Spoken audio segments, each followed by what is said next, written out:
Hello बच्चों, good afternoon. Good afternoon good sir. Afternoon sir. Good afternoon everyone, कैसे हैं आप सब? Good sir. तो बच्चों, ये जो सेंटर ऑफ मास चल रहा है हमारा, क्वेश्चन समझ में आ रहे हैं बच्चों? कल भी हमने काफी अलग अलग टाइप के क्वेश्चंस किए, समझ में आ रही है चीजें? Yes sir. Yes sir.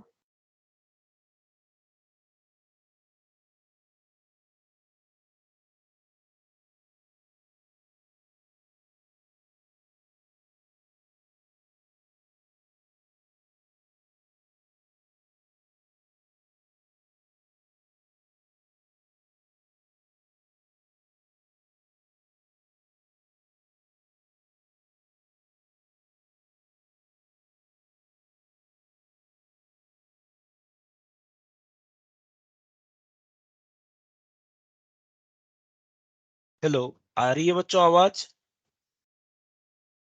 Yes sir. Yes sir. चलिए, ठीक है, थोड़ा सा नेटवर्क का इश्यू हो गया था। तो इन केस अगर आपको लगता है कि कहीं दिक्कत है तो इनको रिवाइज जरूर करें बच्चों, घर पे जरूर। ठीक है, घर पे ही है खैर आप तो। इन मतलब आफ्टर क्लास जब भी आप सेल्फ स्टडी करते हो इनको रिवाइज जरूर किया करें, ठीक है ना? अभी तक ऐसा कोई टॉपिक पहले तक इस चैप्टर में जो समझ में नहीं आया हो और उसको रिवाइज कराने की जरूरत हो बच्चों, तो आप बता सकते हैं। ऐसा टॉपिक जो दिक्कत है या कोई भी क्वेश्चन जिसमें दिक्कत रही हो उसको री एक्सप्लेन करने की जरूरत हो तो बता दो, नहीं तो हम आगे बढ़ते हैं। सर हाँ बोलिए बेटा अभिषेक, हाँ बोलिए। Centre sir third topic sir centre of mass due to sir truncated bodies. जी बेटा, इसके क्वेश्चन समझो बेटा। सर या हाँ बोलिए बेटा। सर इसका जो सर फर्स्ट एग्जांपल था, ये वाला, हाँ। Yes sir. ये, हाँ सर हाँ, इसमें सर अच्छा हमने इसको। सर कितना सेंटर ऑफ मास निकाला था? हाँ बेटा, क्या बोल रहे हो? सर इसमें इसका हमने इसमें कितना सेंटर ऑफ मास निकाला था? इसमें हमने इस ट्रंकेट बॉडी का सेंटर ऑफ मास निकाला था बेटा।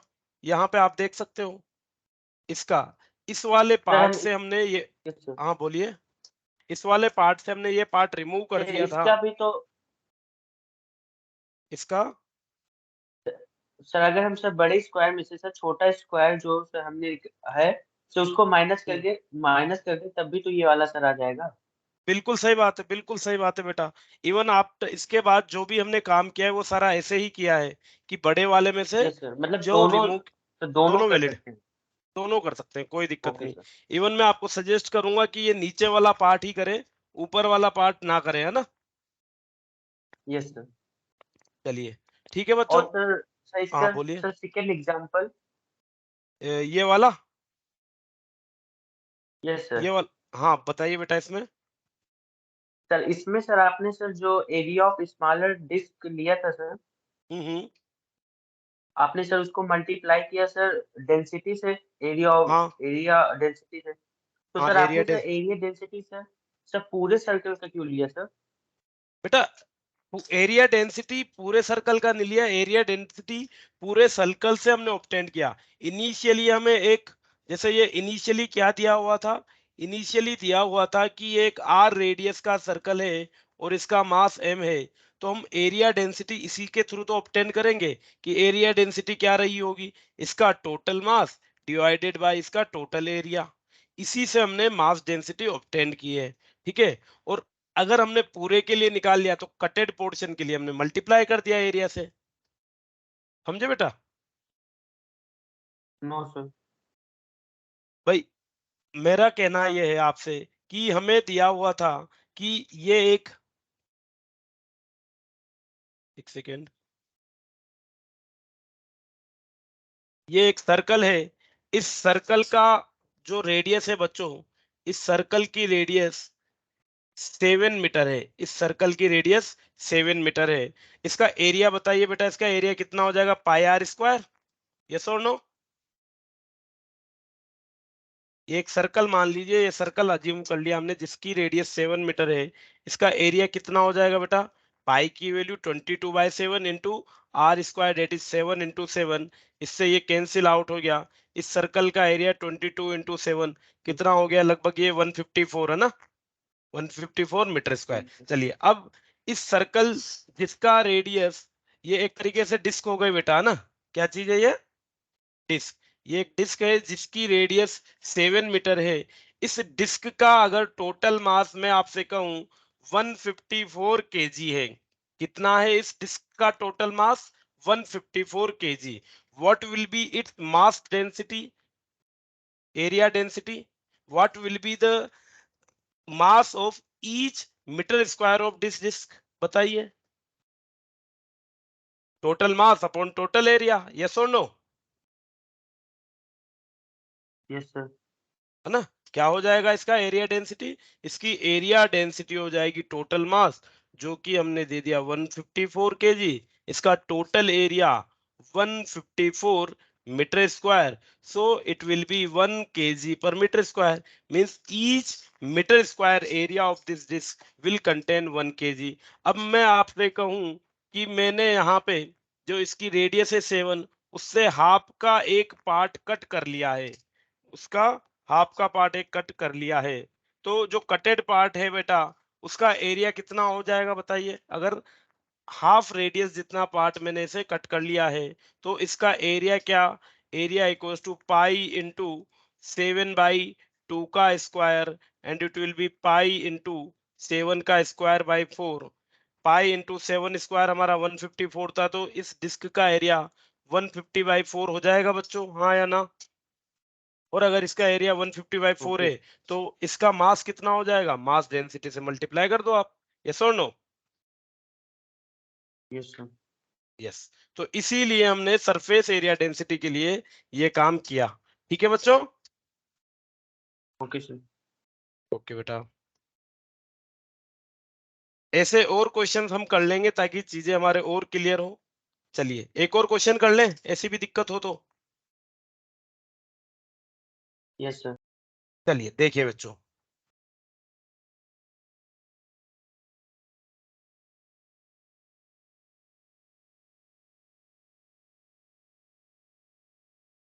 मान लीजिए ये एक सर्कुलर डिस्क है, circular disc of radius r, ये एक circular disc of radius r है, और इस सर्कुलर डिस्क से हमने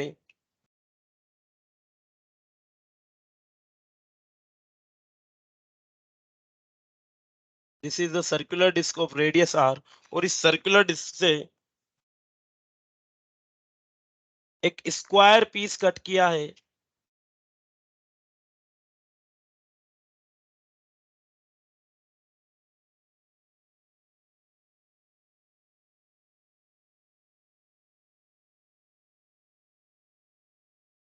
कुछ इस तरीके से,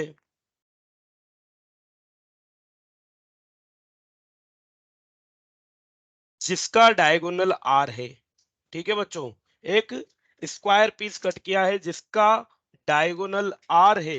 अब हमें जो ये पार्ट कट किया है, इस कटेड पार्ट का क्या निकालना है बच्चों, रिमेनिंग जो पार्ट है इसका सेंटर ऑफ मास हमें निकालना है। देखिए क्या हो जाएगा,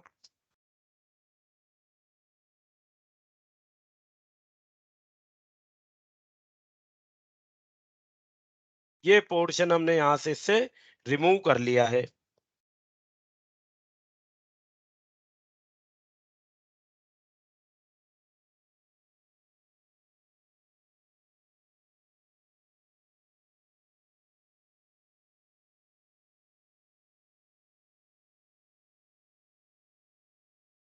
चलिए, तो अब इस पूरे के पूरे पार्ट का, ये मतलब ये वाला पार्ट हमने यहां से इस डिस्क में से ये रिमूव कर दिया है, तो इस बचे हुए सेक्शन का हमें क्या निकालना है, सेंटर ऑफ मास निकालना है। ठीक है बच्चों, क्वेश्चन समझ में आ गया। Yes, sir. Yes yes. Sir. चलिए ठीक है, सबसे पहले हम काम करते हैं मास पे। मान लेते हैं जो मेरा सर्कुलर डिस्क था वो कुछ ये था, ये सर्कुलर डिस्क था, और इस सर्कुलर डिस्क में से मैंने ये वाला पार्ट कट कर लिया है, और ये वाला पार्ट अब मेरे पास बचा है एक्चुअल में।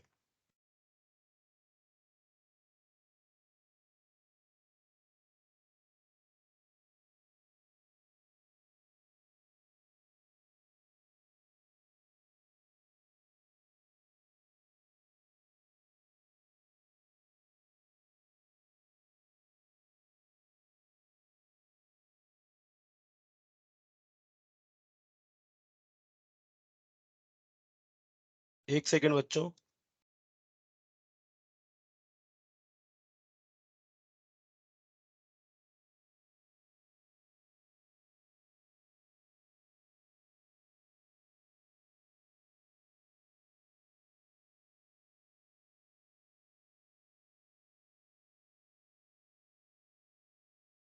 चलिए, तो इनिशियली ये वाला था और ये हमने यहां से रिमूव कर दिया, तो this plus this will be equals to this.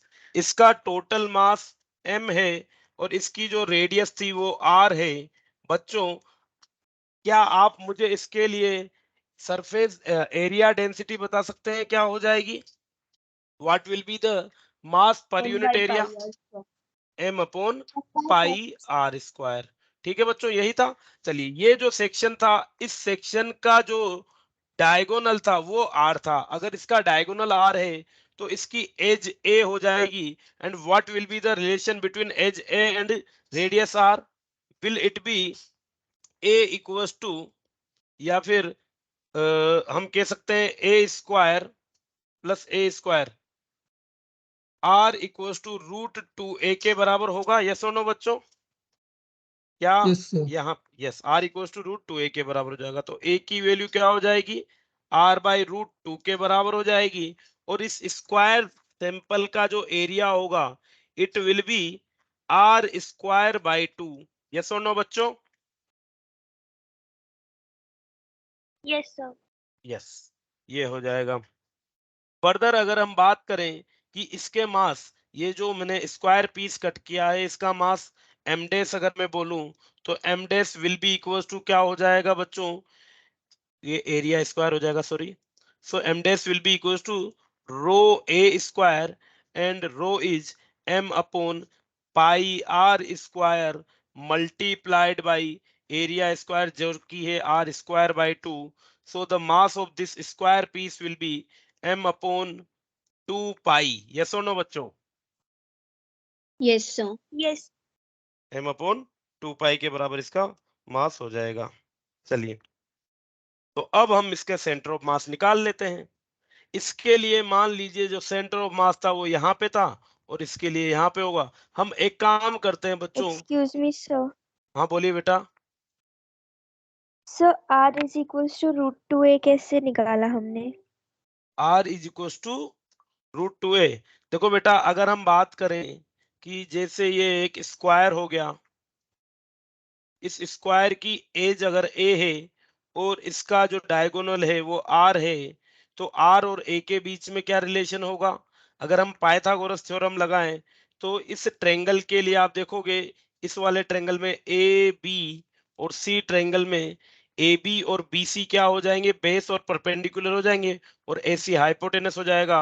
So the r square is equal to a square plus a square. Yes और नो बेटा? Yes, sir. and r square equals to 2a square, and r is equals to root 2a.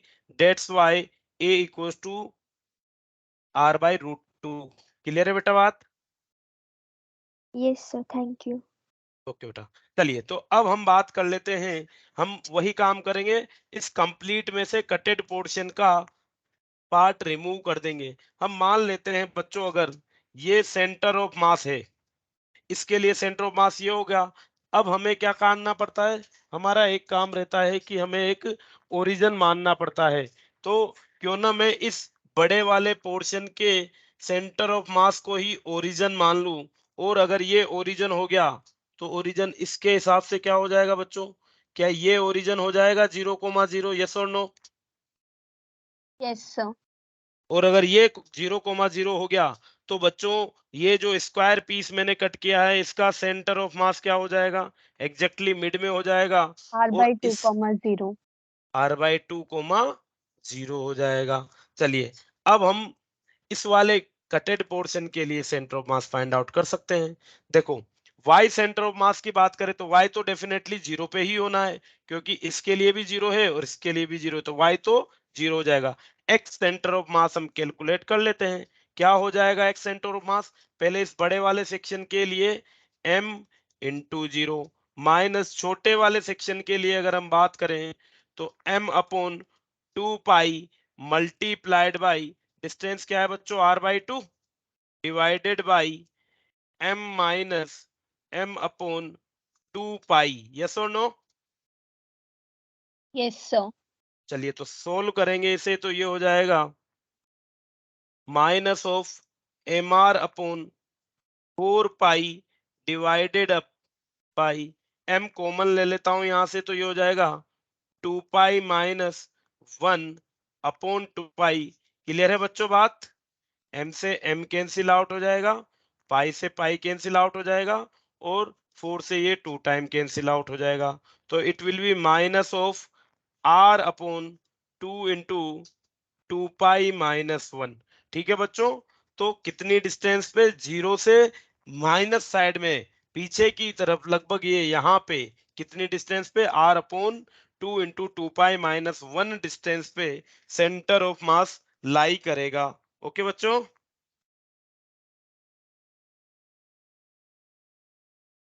Yes sir. Yes. चलिए ठीक है बच्चों, तो अब कर सकते हैं ऐसे क्वेश्चन हम।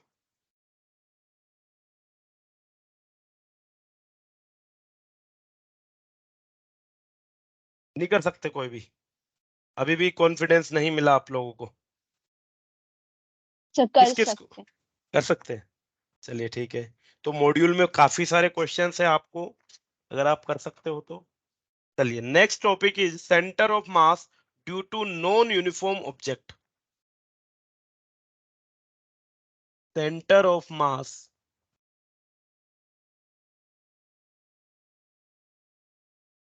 For non uniform objects. बच्चों अभी तक हम यूनिफॉर्म ऑब्जेक्ट्स की बात कर रहे थे। यूनिफॉर्म ऑब्जेक्ट्स में मास यूनिफॉर्मली डिस्ट्रीब्यूटेड रहता था, और हम आसानी से जो ऑब्जेक्ट थे वो भी सिमेट्रिक थे, और आसानी से हम उनका सेंटर ऑफ मास ऑब्टेन कर लेते थे। ठीक है बच्चों, जैसे एक स्क्वायर हुआ या सर्कल हुआ, उसका हम जो ज्योमेट्रिकल सेंटर था, बेसिकली जो उनका ज्योमेट्रिकल सेंटर था, वही उनका सेंटर ऑफ मास भी हो जाता है। बट यहाँ पे अब हम ऐसे ऑब्जेक्ट्स देखेंगे जो नॉन यूनिफॉर्म है, उनके लिए सेंटर ऑफ मास किस तरीके से हम ट्रीट करेंगे, किस तरीके से हम ऑब्टेन करेंगे। मान लीजिए कोई ऑब्जेक्ट है, और उस ऑब्जेक्ट का मैं स्मॉल मास लूं। देखिए किस तरीके से।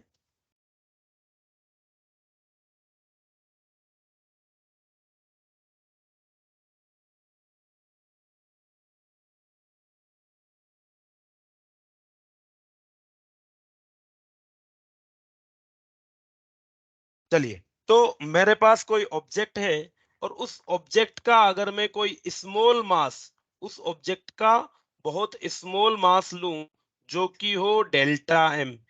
किसी ऑब्जेक्ट का बहुत ही स्मॉल मास डेल्टा एम है, और जो ओरिजिन से लाई करता है किसी आर डिस्टेंस पे, ओरिजिन से आर डिस्टेंस पे लाई करता है, या उसका पोजीशन कोऑर्डिनेट एम बाट का जो पोजीशन कोऑर्डिनेट है वो है आर, तो इसका जो सेंटर ऑफ मास हो जाएगा वो क्या हो जाएगा बच्चों? या फिर पूरी की पूरी बॉडी के लिए अगर मुझे सेंटर ऑफ मास ज्ञात करना है, तो मैं क्या करूंगा? ऐसे इंटीग्रेट कर दूंगा। यस और नो? भाई अगर मुझे छोटे से पार्ट के लिए पता है, तो पूरी बॉडी के लिए कैसे पता करूंगा? उसको इंटीग्रेट करके। तो the centre of mass of the whole body will be equals to integration r dot dm divided by integration delta m। और अगर मुझे छोटे से पोर्शन का पता है, तो मैं पूरी की पूरी बॉडी का सेंटर ऑफ मास ज्ञात कर सकता हूं, ऐसे ऑब्जेक्ट के लिए जो नॉन यूनिफॉर्म हो। ठीक है बच्चों, तो ये एक जनरल सा फॉर्मूला हो जाएगा, जिससे हम किसी नॉन यूनिफॉर्म बॉडी के लिए सेंटर ऑफ मास कैलकुलेट कर सकते हैं। इसी तरीके से अगर मान लीजिए आर क्या है? इसका पोजीशन वेक्टर है। अगर मुझे एक्स सेंटर ऑफ मास निकालना है, एक्सीएम, तो उसके लिए क्या हो जाएगा? It will be x delta m integration delta m. Y centre of mass निकालना है, तो y centre of mass will be integration y delta m upon delta m. और जेड सेंटर ऑफ मास निकालना है, तो z c m will be equal to integration z delta m divided by integration delta m. Clear है बच्चों बात? तो इस इन फॉर्मूलों से या इंटीग्रेशन करके हम किसी नॉन यूनिफॉर्म ऑब्जेक्ट के लिए सेंटर ऑफ मास कैलकुलेट कर सकते हैं। ओके बच्चों, जैसे मान लीजिए एक रोड है और एक रोड का मुझे सेंटर ऑफ मास निकालना है।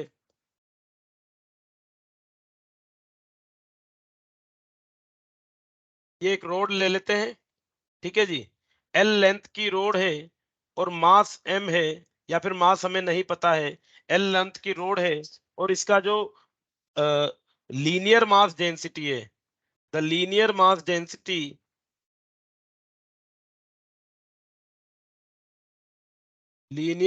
डेंसिटी लैम्डा, ये कांस्टेंट है, ठीक है। एल लेंथ की रोड है जिसका linear mass density lambda constant है, इसका हमें सेंटर ऑफ मास निकालना है। अगर बच्चों लीनियर मास डेंसिटी सेम है, मतलब मास इस रोड पे यूनिफॉर्मली डिस्ट्रीब्यूटेड है, तो इसका सेंटर ऑफ मास कहाँ होना चाहिए? Geometric centre. Geometric centre L/2 पे, यस और नो? Yes sir. चलिए इसको हम इस मेथड से चेक कर लेते हैं एक बार के लिए। देखिएगा किस तरीके से। मान लेते हैं कि ये हमारी कोऑर्डिनेट एक्सिस है कुछ इस तरीके से, ये एक्स एक्सिस, ये वाई एक्सिस,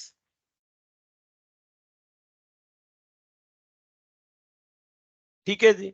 यहां से बच्चों क्या करेंगे हम, यहां से ओरिजिन से एक्स डिस्टेंस पे, ओरिजिन से एक्स डिस्टेंस पे एक डेल्टा एक्स थिकनेस का मैंने बहुत छोटी सी स्ट्रिप ली, डेल्टा एक्स थिकनेस की एक छोटी सी स्ट्रिप ली, और ये स्ट्रिप मान लेते हैं ओरिजिन से किसी एक्स डिस्टेंस पे है, ओरिजिन से ये स्ट्रिप एक्स डिस्टेंस में। बच्चों अगर इस डेल्टा एस थिकनेस की स्ट्रिप की मैं बात करूं, तो इस छोटी सी स्ट्रिप का मास क्या delta m equals to length into linear mass density lambda d x के बराबर हो जाएगा, हाँ या ना?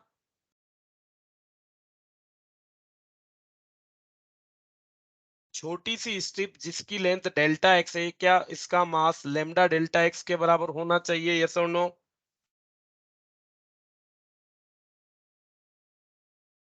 सरबजीत? समझ नहीं आया। सर कैसे? बेटा ये मैंने एक छोटी सी एक रोड है एल लेंथ की, इस रोड लेंथ का जो मास डिस्ट्रीब्यूशन है वो लीनियरली यूनिफॉर्म है, मतलब एक रेट से सेम रेट से मास इसमें डिस्ट्रीब्यूटेड है। मान लीजिए मैंने एक छोटी सी स्ट्रिप ली डेल्टा एक्स थिकनेस की, तो इस छोटी सी स्ट्रिप का जिसकी लंबाई डेल्टा एक्स है, इसका मास कितना हो जाएगा? क्या इसका mass delta m equals to linear mass density into its length, yes और नो, इसके बराबर होगा, लेम्डा इनटू डेल्टा एक्स के बराबर? यस सर, समझ में आ गया। समझ में आ गया ना? लेम्डा क्या है? Linear mass density, mass per unit length. तो पर यूनिट लेंथ मास है लेम्डा, और हमें कितनी लेंथ का चाहिए? डेल्टा एक्स लेंथ का मास चाहिए। तो मास per unit length into length, ये क्या दे देगी? इस छोटी सी स्ट्रिप का मास हमें दे देगी। चलिए अब हमें सेंटर ऑफ मास निकालना है, सर क्या होगा? हाँ बोलिए। सर आपने सर वॉल्यूम के प्लेस पे सर लेंथ ले लिया है। हाँ, वॉल्यूम की जगह पे लेंथ। देखो जब कोई रोड टाइप की स्ट्रक्चर लेंगे ना बेटा, रोड टाइप की स्ट्रक्चर के लिए लीनियर मास लिया जाता है। कोई डिस्क टाइप की स्ट्रक्चर लेंगे तो उसके लिए सरफेस या एरिया मास डेंसिटी ली जाएगी। अगर कोई स्पेयर वगैरह ले लेंगे तो उसके लिए वॉल्यूम डेंसिटी ले लेंगे बच्चों, ठीक है। तो लीनियर डेंसिटी होती है, एरिया डेंसिटी होती है, और वॉल्यूम डेंसिटी होती है। वॉल्यूम डेंसिटी क्या होगी? Mass per unit volume. Area density mass per unit area. Linear density length per unit mass, yes और नो? Yes sir. यस। चलिए तो अब अगर मुझे इसका इंटीग्रेशन करके टोटल का सेंटर ऑफ मास निकालेंगे तो क्या होता है? XCM is given as integration x delta m upon integration delta m. बच्चों x के लिए लिमिट अगर मैं डिफाइन करूं तो यहाँ पे x की वैल्यू 0 होगी, भाई x यहाँ से चल रहा है, यहाँ x की वैल्यू 0 और यहाँ पे x की वैल्यू क्या हो जाएगी बच्चों, l के बराबर हो जाएगी। यस और no? Yes sir. Yes, sir. Yes. Yes, sir. अब वैल्यूज पुट कर देते हैं बच्चों। तो x डेल्टा m की value lambda delta x divided by delta m lambda delta x, दोनों को डेल्टा x से डिफरेंशिएट किया जा रहा है।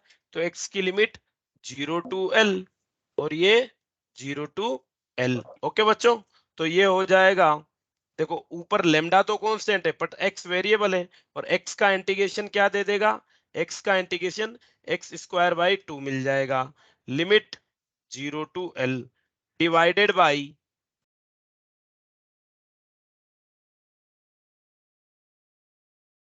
चलिए यहाँ पे क्या है, लेमडा x हो जाएगा, लिमिट 0 टू l, और ये हो जाएगा lambda l square by 2 divided by lambda l, और लेमडा से लेमडा और एक l से एक l कट जाएगा।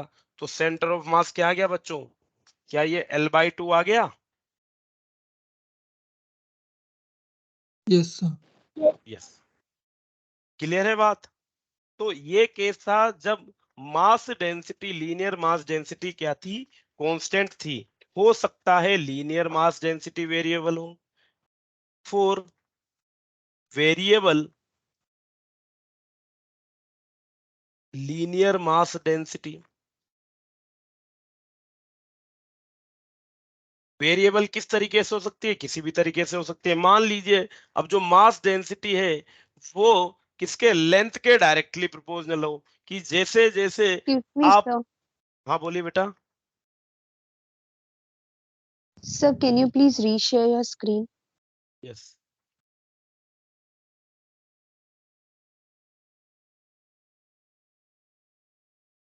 ठीक है बेटा।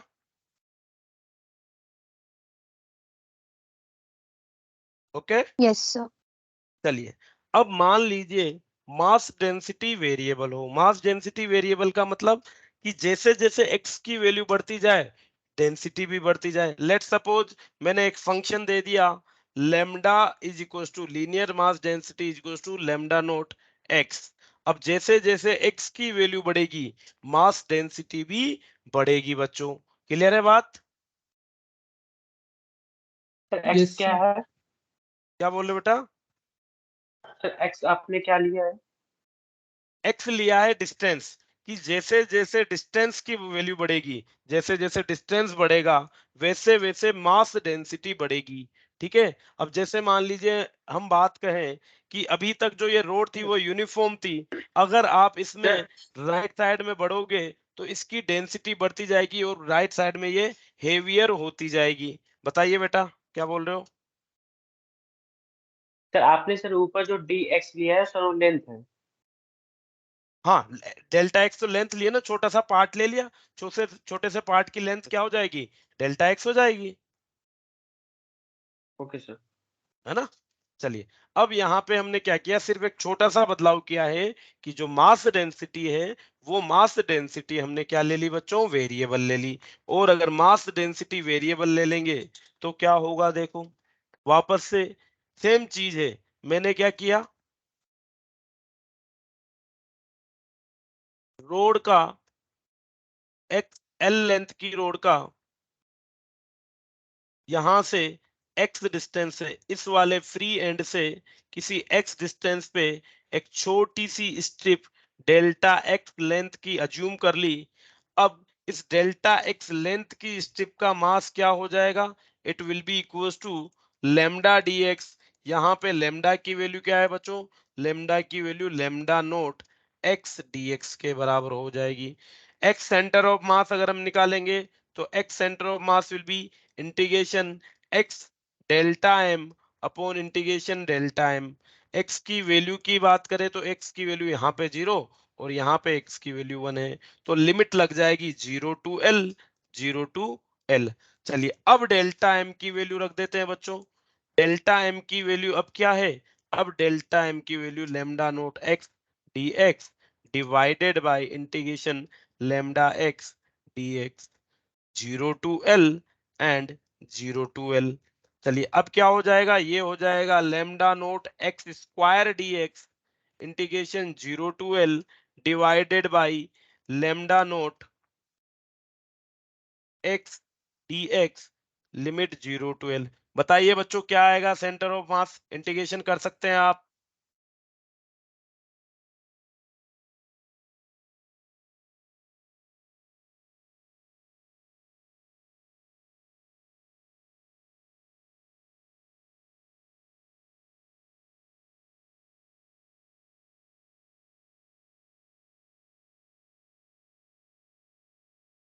बताइए क्या, हाँ बोलिए बेटा। सर यहाँ पे सर लेमडा भी तो सर वेरिएबल है। हाँ लेमडा वेरिएबल है ना, लेमडा की वैल्यू लेमडा नोट एक्स है, ये लेमडा नोट कांस्टेंट है। तो सर लेमडा लेमडा जैसे नोट क्या है? लेमडा नोट कोई कांस्टेंट ऐड कर दिया हमने, लेमडा नोट मानो या फिर के मान लो, ओके सर। है ना, कोई कांस्टेंट है। ठीक है, ठीक है बच्चों। तो क्या वैल्यू आ जाएगी, it will B lambda sir note done. L cube by 3 divided by lambda note L square by 2। क्या आएगा बेटा answer, will it B 12/3? Yes sir. Yes. तो इससे क्या निष्कर्ष निकला बच्चों, जो जब मास यूनिफॉर्मली डिस्ट्रीब्यूटेड था तो centre of mass exactly mid में आ गया। अब क्या हो गया, जैसे जैसे हम बढ़ रहे हैं राइट साइड में, ये जो रोड है ये डेंसर होती जा रही है, और अगर रोड डेंसर होती जा रही है इसका मतलब सेंटर ऑफ मास भी राइटवर्ड शिफ्ट हो जाएगा। और क्या यहाँ पे 12/3 ये सिग्निफाई कर रहा है कि मास राइटवर्ड शिफ्ट हो गया है, यस और नो? Yes sir. यस। चलिए कैसे? नेक्स्ट बेटा, पहले कहां पे था बेटा सेंटर ऑफ मास, L/2 पे था। L/2 पे कब था, यस सर। जब मास लीनियरली डिस्ट्रीब्यूटेड था। अब क्या हो, मास लीनियरली डिस्ट्रीब्यूटेड नहीं है, मास वेरी कर रहा है along the length, mass density increase हो रही है। तो जैसे जैसे हम राइटवर्ड जाएंगे रोड क्या है, हेवियर होती जाएगी, और रोड हेवियर होती जा रही है। तो हमने क्या पढ़ा था कि जो सेंटर ऑफ मास होता है वो हमेशा हेवियर पार्ट के पास होता है, near to the heavier part, yes और नो? Okay sir. चलिए वेरी गुड। नेक्स्ट, मान लीजिए किसी रोड के उसके लिए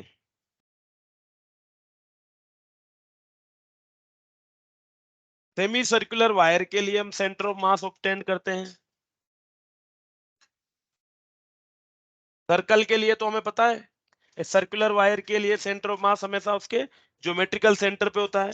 हम ज्ञात करेंगे centre of mass for a uniform circular mass, AOM, for a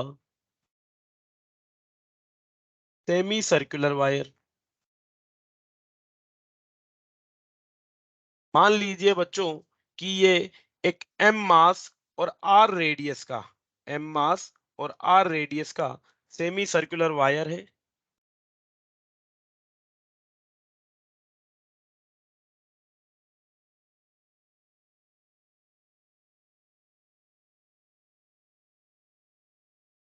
ठीक है बच्चों, ये R रेडियस और टोटल मास M का सेमी सर्कुलर वायर है। बच्चों अगर मैं कहूं कि इस वायर के लिए लीनियर मास डेंसिटी क्या होगी, तो आप बता सकते हैं what will be the linear mass density या मास पर यूनिट लेंथ क्या होगा इस वायर के लिए?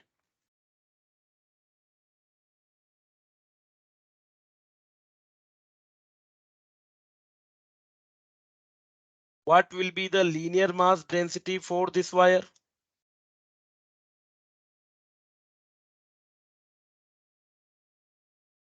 लीनियर मास डेंसिटी होती है तो total M mass into m into M into pi square by 2। दही बेटा, किस हिसाब से किया ये आपने?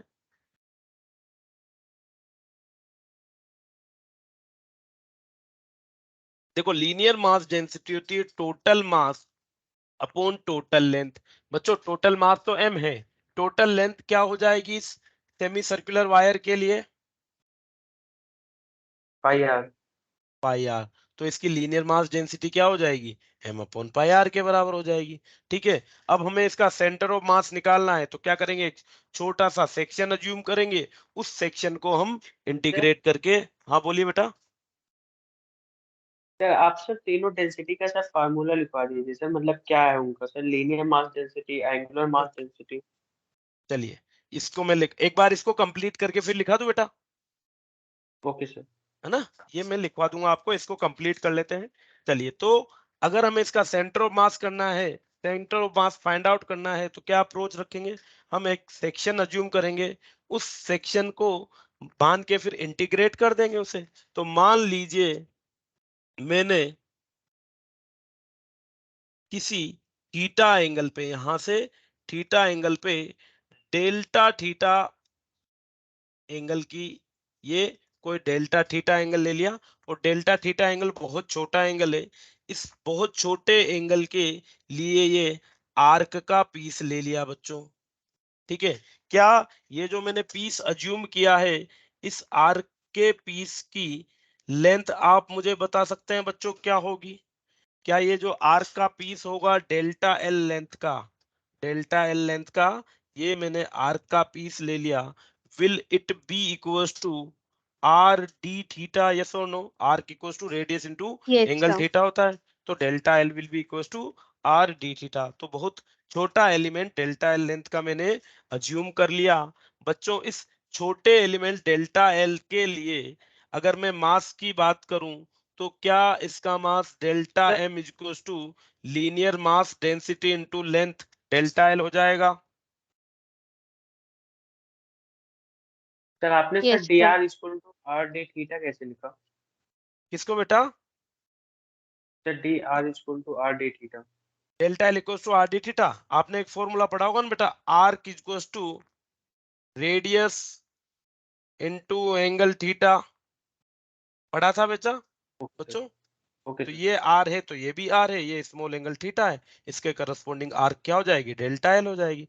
ठीक है, तो इस circular arc delta L length की के लिए मास हो जाएगा lambda delta theta, and it will be equals to m/πr into delta L, yes और नो बच्चों, यस ना। Yes, sir. चलिए, अब इसके लिए कोऑर्डिनेट्स की बात करूं, ये जो मैंने पोर्शन यहाँ पे पिक किया है, इस पोर्शन के लिए अगर हम बात करें कि इसके कोऑर्डिनेट्स क्या हो जाएंगे, अगर मान लीजिए ये 0,0 है, तो इसके करस्पॉन्डिंग इसके कोऑर्डिनेट बता सकता है कोई बच्चा, इसके कोऑर्डिनेट्स क्या हो जाएंगे,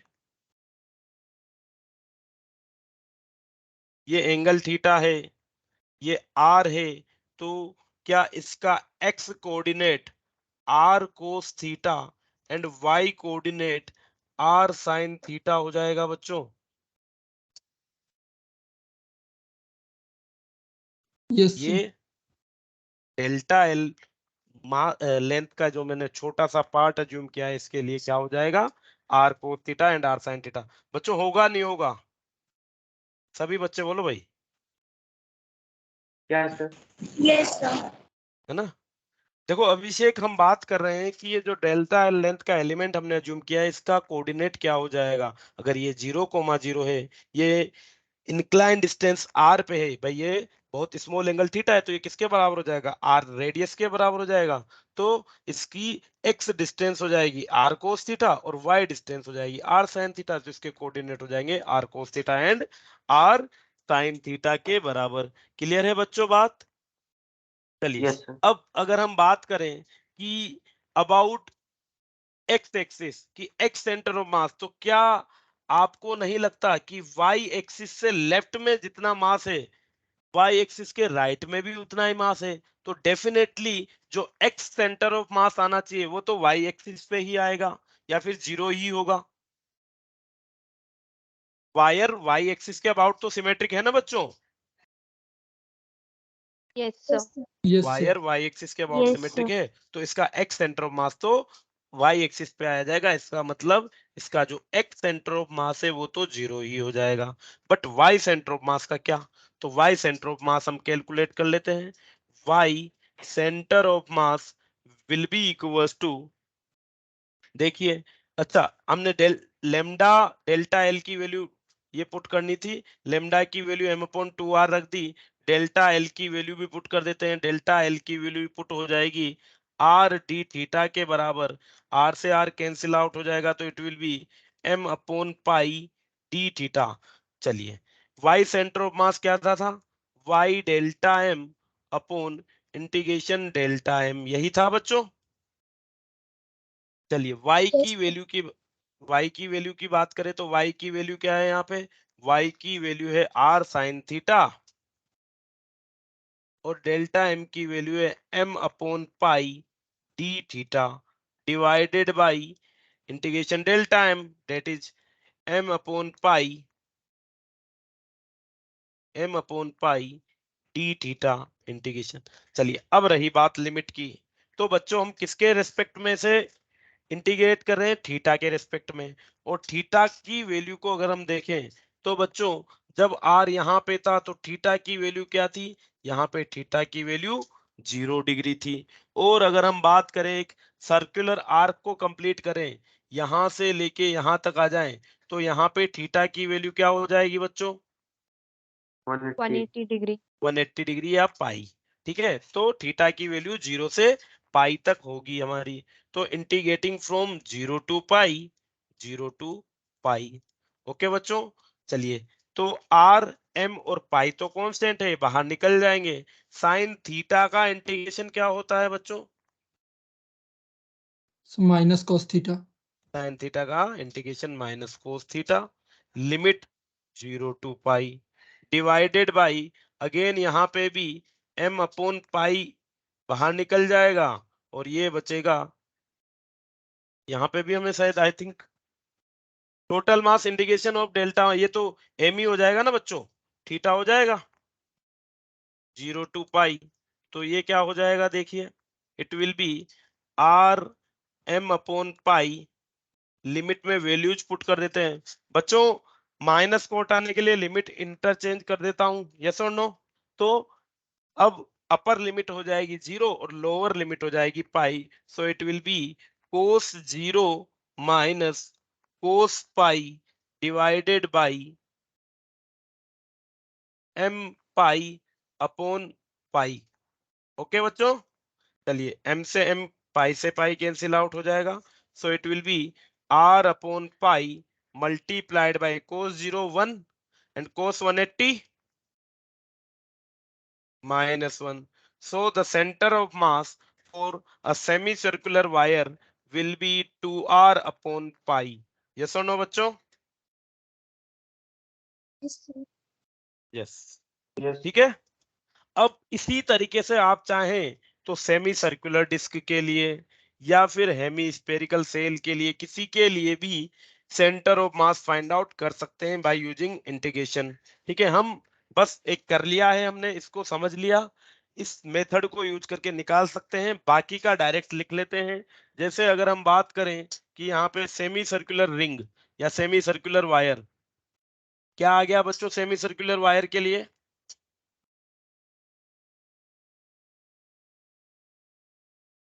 क्या मिल गया सेमी सर्कुलर वायर के लिए, COM 2r/पाई। अगर हम बात करें बच्चों सेमी सर्कुलर डिस्क के लिए, तो सेमी सर्कुलर डिस्क के लिए ये हो जाएगा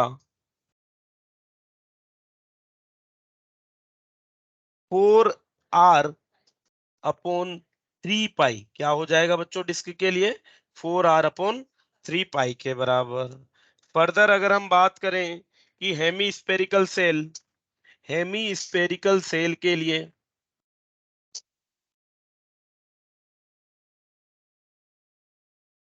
ये हो जाएगा r/2। सॉलिड हेमी स्पेयर के लिए अगर हम बात करें बच्चों, for solid hemisphere, for solid hemisphere, the center of mass is given as 3r/8। ठीक है बच्चों, याद रख पाएंगे।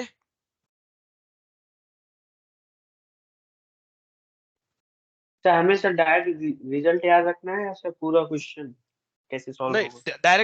डायरेक्ट रिजल्ट याद रखो बेटा। देखो डेरिवेशन तो आपके काम ओके आएगा नहीं, डायरेक्ट रिजल्ट काम आएगा। कभी कभार हमें सेंटर ऑफ मास निकलना के लिए बोला जा सकता है कि एक ये शेप है और एक ये शेप है, इन दोनों का कंबाइंड क्या होगा। तो अगर आपको डायरेक्ट रिजल्ट याद है तो डायरेक्ट पुट कर देना वैल्यू, ठीक है। इसके ओके अलावा सर। एक हम बात कर लेते हैं सॉलिड कोन के लिए। अगर आपको सॉलिड कोन दिया हुआ है, for solid cone the centre of mass is at h/4। कहाँ पे होगा? h/4 हाइट पे होता है, ठीक है बच्चों। तो ये कुछ कॉमन से हमारे शेप्स हैं जिनके लिए। इसमें सर डायरेक्ट क्या बोल रहे हो बेटा? वैल्यू धर के सर हम आंसर निकाल लेंगे सर, और डेरिवेशन नहीं आता हम। हाँ, डेरिवेशन आप चाहो तो हमने किया भी नहीं है। डेरिवेशन तो बस केवल एक सेमी सर्कुलर रिंग के लिए किया है और किसी के लिए किया भी नहीं है। तो डायरेक्ट आप चाहें तो रिजल्ट याद रख सकते हैं। अब मेनली एक या दो सेमी सर्कुलर रिंग और डिस्क, इसी का रिजल्ट याद रखना है बच्चों। ये ज्यादा काम भी नहीं आएंगे आपके, है ना। Okay sir. ओके, चलिए। तो इस तरीके से हम by using the method of integration किसी भी नॉन यूनिफॉर्म ऑब्जेक्ट के लिए भी सेंटर ऑफ मास कैलकुलेट कर सकते हैं बच्चों। ओके, कोई दिक्कत नहीं है। No sir. No, sir. चलिए, ओके बेटा। आप चाहो तो सेमी सर्कुलर डिस्क के लिए घर पे ट्राई कर सकते हैं, चाहे तो, या फिर स्किप भी कर देना, कोई दिक्कत नहीं है। नेक्स्ट हम बात करेंगे बच्चों, अब यहाँ पे हमारा नेक्स्ट टॉपिक चलेगा motion of centre of mass. Motion of centre of मास।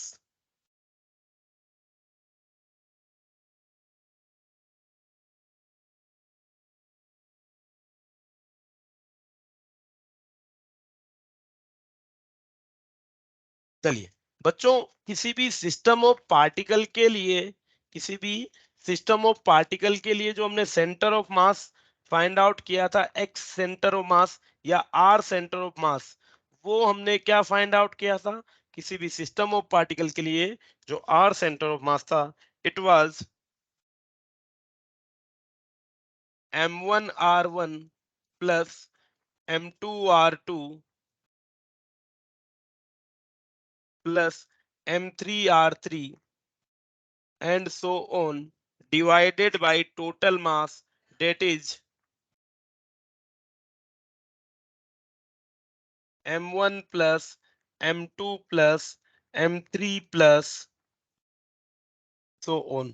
यही था बच्चों सेंटर ऑफ मास किसी भी बॉडी के लिए, Yes, किसी sir. भी सिस्टम ऑफ पार्टिकल के लिए। Centre Yes, of sir. मास को हमने इस तरीके से डिफाइन कर दिया था। चलिए, अब मान लीजिए मैं इसको डिफरेंशिएट कर दूं दोनों साइड, और अगर मैं इसे डिफरेंशिएट करूंगा तो क्या हो जाएगा? It will be with respect to time differentiate कर दे सकते हैं। So it will be delta R by D T will be equal to, यहाँ पे क्या हो जाएगा बच्चों?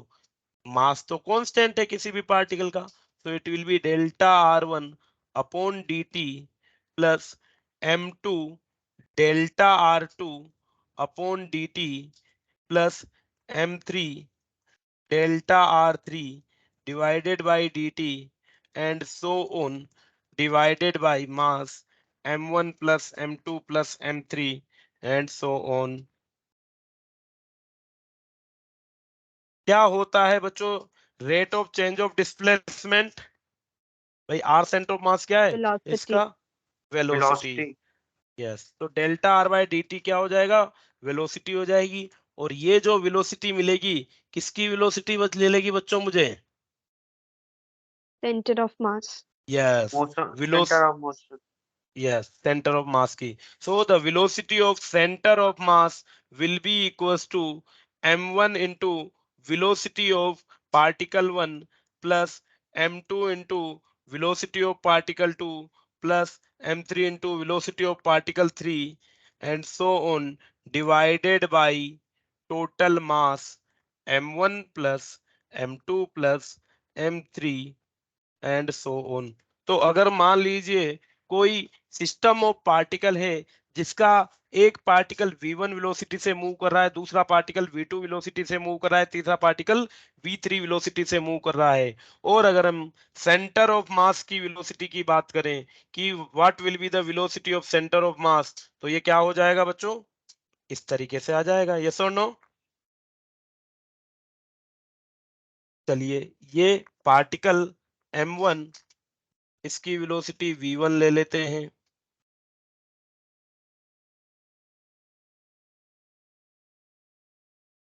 ये पार्टिकल m2, इसकी वेलोसिटी v2 ले लेते हैं। पार्टिकल m3, इसकी वेलोसिटी v3 ले लेते हैं। Then the velocity of center of mass will be m1 v1 plus m2 v2 plus m3 v3 divided by m1 plus m2 plus m3। yes or no बच्चों? Yes sir. Yes, sir. yes। Clear है ना बात? चलिए, क्या इसी तरीके से अगर मैं वेलोसिटी को डिफरेंशिएट कर दूं फर्दर, अगर मैं वेलोसिटी को फर्दर डिफरेंशिएट कर दूं, तो क्या मुझे acceleration of centre of mass मिल जाएगा? अगर मैं दोनों Yes, साइड sir. फिर से Yes. डिफरेंशिएट Yes, कर sir. दूं, then the equation between become the acceleration of center of mass will be m1a1 plus m2a2 plus m3a3 divided by total mass of the system, that will be m1 plus m2 plus m3 and so on। तो इस तरीके से जैसे हमने centre of मास निकाला, तो velocity of centre of मास हम इस तरीके से निकाल सकते हैं, and acceleration of centre of मास भी हम फाइंड आउट कर सकते हैं बच्चों। इसके क्वेश्चंस हम कर लेते हैं ताकि चीजें क्लियर हो जाए।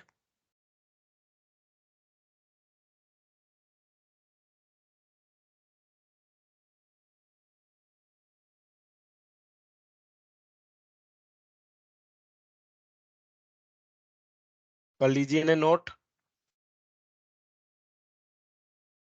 velocity of center of mass and acceleration of the center of mass।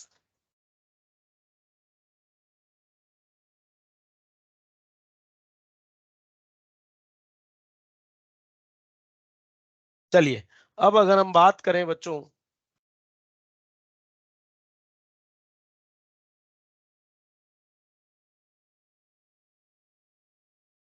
यहाँ पे ये जो हमारी वेलोसिटी ऑफ सेंटर ऑफ मास है, इसको अगर हम बात करें तो m1 plus m2 plus m3, ये क्या हो जाएगा बच्चों?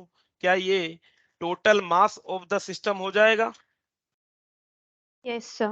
Yes, अगर sir. मान यस लीजिए sir. Total mass of system को हम m लिख देते हैं, that is m1 plus m2 plus m3 plus so on, तो यहाँ पे ये जो टोटल मास है इसे मैं इधर शिफ्ट कर दूं, तो it will be m velocity of center of mass, means total mass of system into velocity of center of mass will be equals to m1 v1 plus m2 v2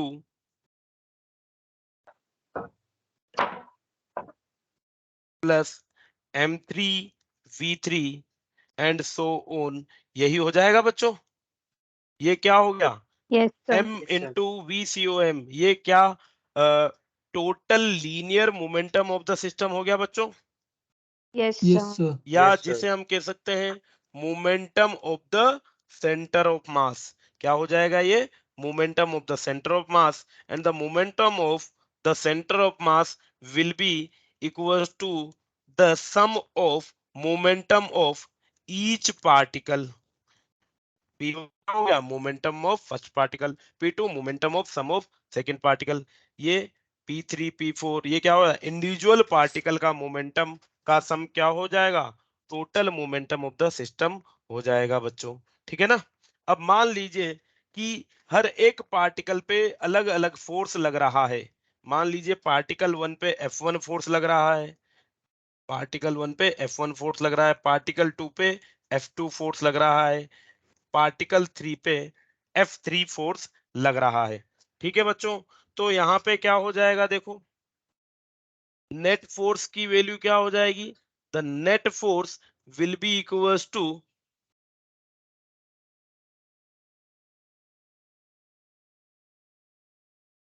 ये हो जाएगा बच्चों delta M V centre of mass upon dt, yes और no.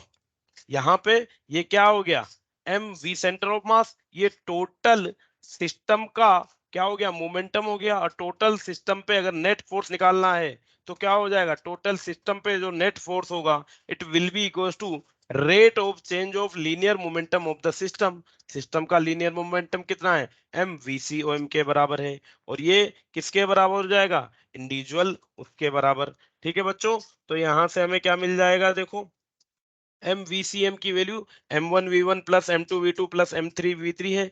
तो ये हो जाएगा F net will be equals to delta, इसको मैं दोबारा से लिख देता हूं, delta dt M V C O M की value m1v1 plus m2v2 plus m3v3 हो जाएगी। यहां पे हम इसे फिर सिंप्लीफाई कर सकते हैं और ये हो जाएगा डेल्टा m1v1, या फिर मैं इसको क्या डायरेक्टली इस तरीके से लिख सकता हूं बच्चों,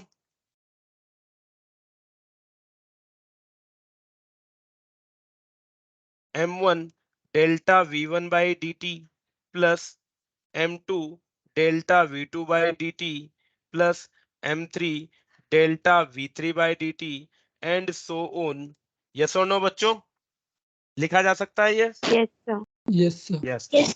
और ये किसके बराबर हो जाएगा, this will be equal to m1 into delta v by dt, क्या ये f1 हो जाएगा, ये F2 हो जाएगा, ये F3 हो जाएगा, ये F4 हो जाएगा, या फिर सो ऑन।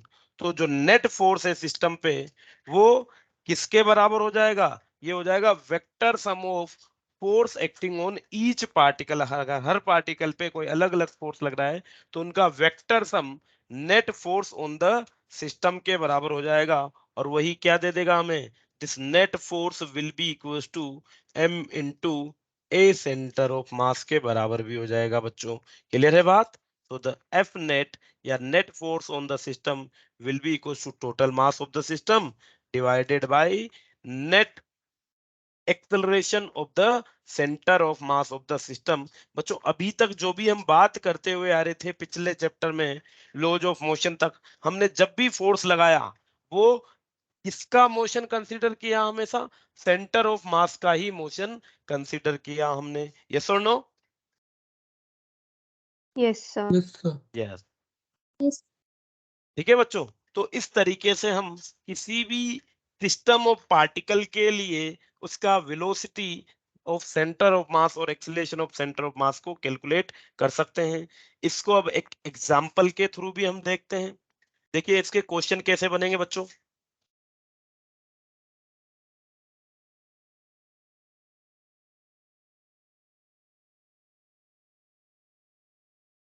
ये एक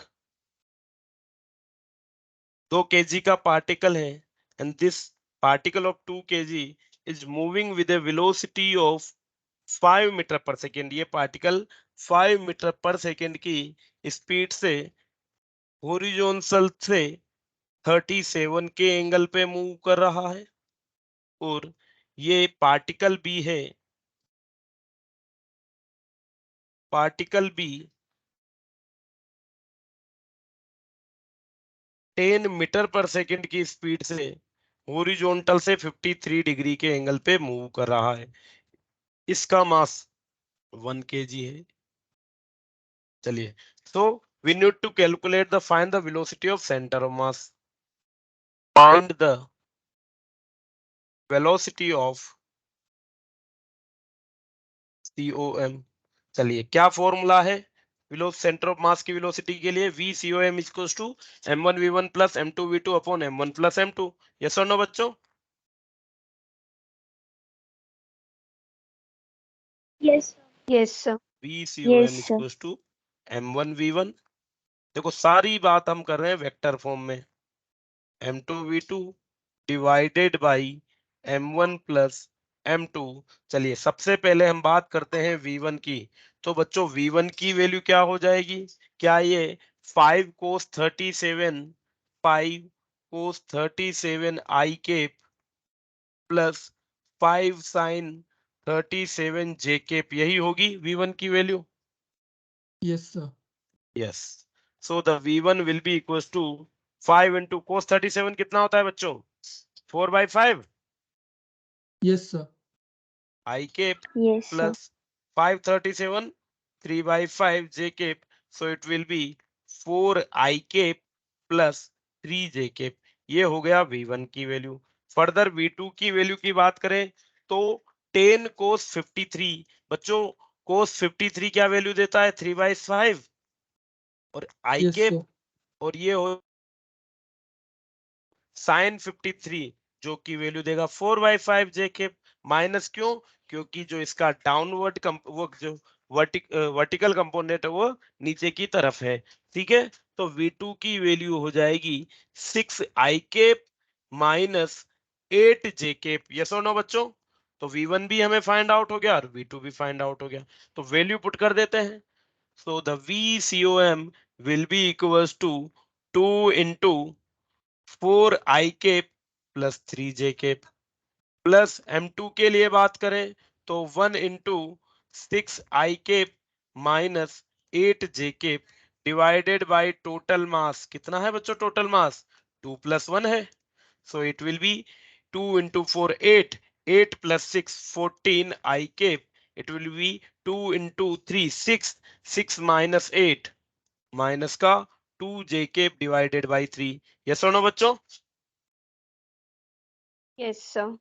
And this will be the velocity of center of mass। Clear है बात? Yes, sir. Yes sir. चलिए ठीक है बच्चों, आज जो बच्चों बॉटनी की लास्ट वाली क्लास है वो भी फिजिक्स में ही होगी। तो शाम को फिर मिलते हैं 7:15 से 8:15। मैं नया लिंक शेयर करूंगा और इसी को आगे डिस्कस करेंगे। एक्सेलरेशन के लिए भी कुछ क्वेश्चंस हम सोल्व करेंगे। ओके बच्चों, Okay, sir. Yes, Thank sir. you, sir. चलिए, thank you Thank you, everyone. sir. Thank you, sir.